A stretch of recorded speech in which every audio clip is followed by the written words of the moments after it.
Hey there, my name's Adam. I'm going to give you a quick run-through video on this RPOD travel trailer. Up here in the front, there's an electric tongue jack. Behind that, there's a 20-pound propane bottle. Regulator's right here.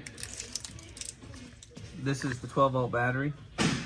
And you have a battery disconnect right here. So that's the off position.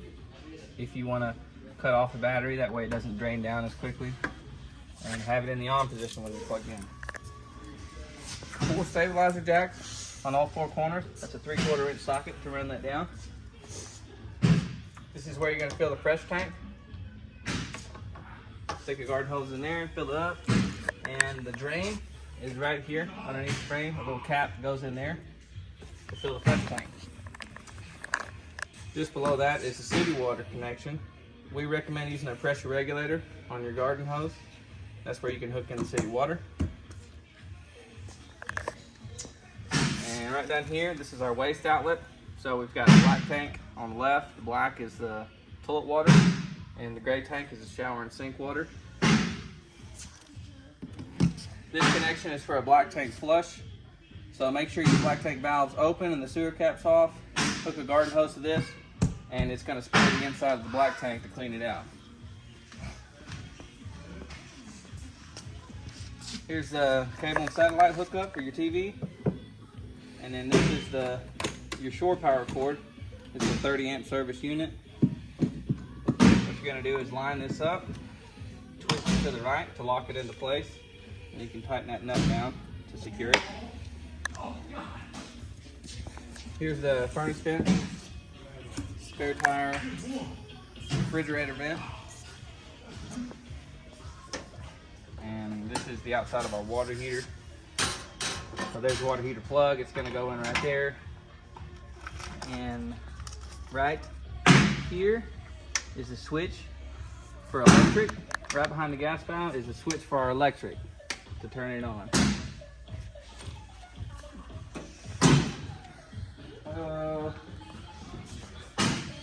In here, this little outside kitchen, you have a mini fridge.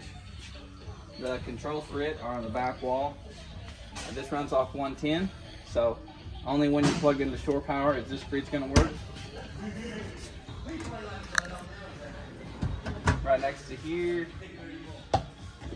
this is a spray port for your water hose. Have a little outside shower station.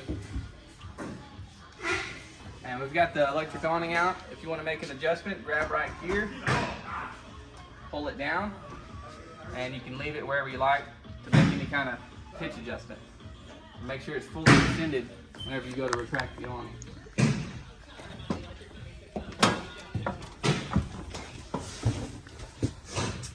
Right here on the inside of the unit we have the refrigerator. So I'll come around this side.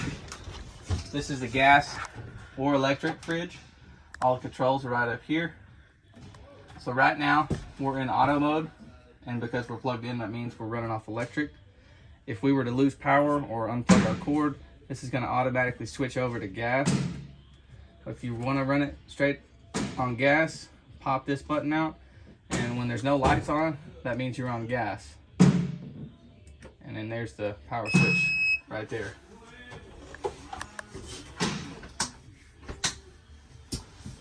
I have storage in here, and your monitor panel is located right here below the TV. You can press these buttons to see your tank levels. So there's your battery, it's showing full charge. Then you have fresh tank, black, and gray tank. And those levels will climb as the tanks fill. And whenever you get full, that's when it's time to dump it. This is your water heater switch for gas. Electric switch is on the water heater. This is the gas switch to run off propane. And then water pump switch right there. Light switches, awning light switch. Here's your slide out switch, and then your awning switch to extend and retract. Right down here is the stereo. And then fireplace below that. Now this is a heater that runs off electric, or you can just have the flame on right there. Here is the distribution panel. So all your 120 breakers are located right here, and all the 12-volt fuses are on this side. So if one of these fuses pops, it's going to show a red light, just like it does right there. And that lets you know which one you need to change.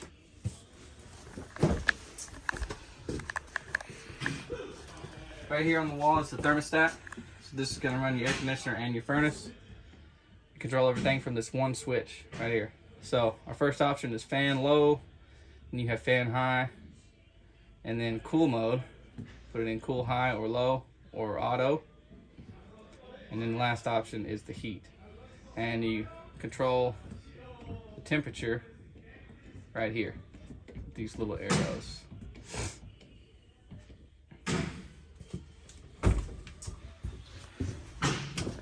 In our bathroom, there's the GFCI outlet located right here. So a lot of the outlets inside this unit are tied into this receptacle. So if you have something not working, you can come here and make sure that this hasn't tripped. If it does trip, just reset it just like that. That little button on the side.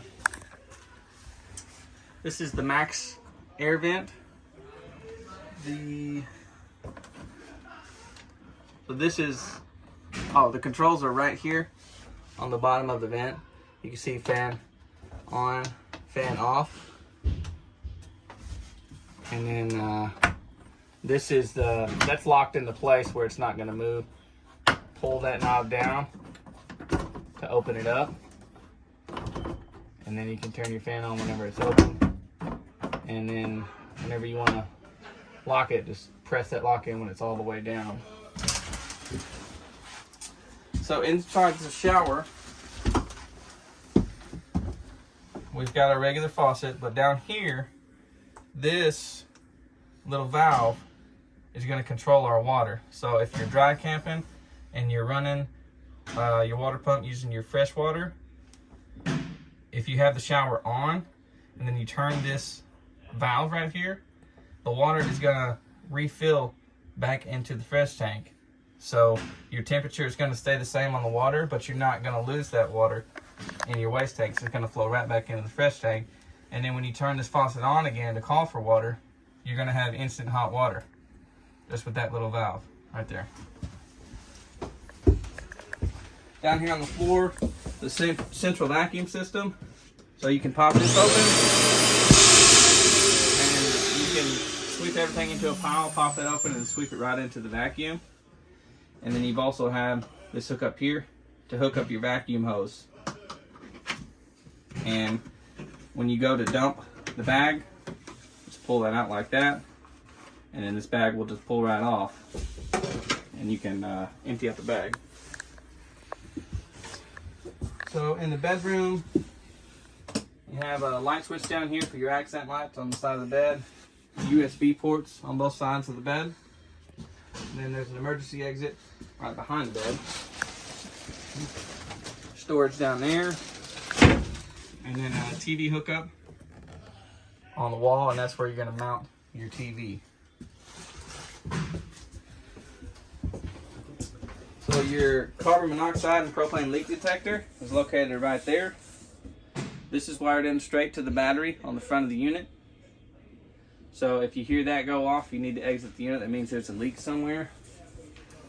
And then the smoke detector is right here above the bed. So that runs off an independent 9-volt battery. So you need to check that every so often. Here is the couch. You want to make it into a bed, just pull it out just like that. And then we put it back down there. Has a recliner, pops out. Let's go away. Down below the range is your microwave. And then to light the range, what you're going to do is turn the knob to light, all the way to the left. And then you can take your grill lighter to light it and set the temperature down here. And then above that is your hood vent, and your light switch. Thanks for watching this video. Really hope you enjoyed it. If you have any more questions, go visit our website or give us a call. Check out the link down in the description below.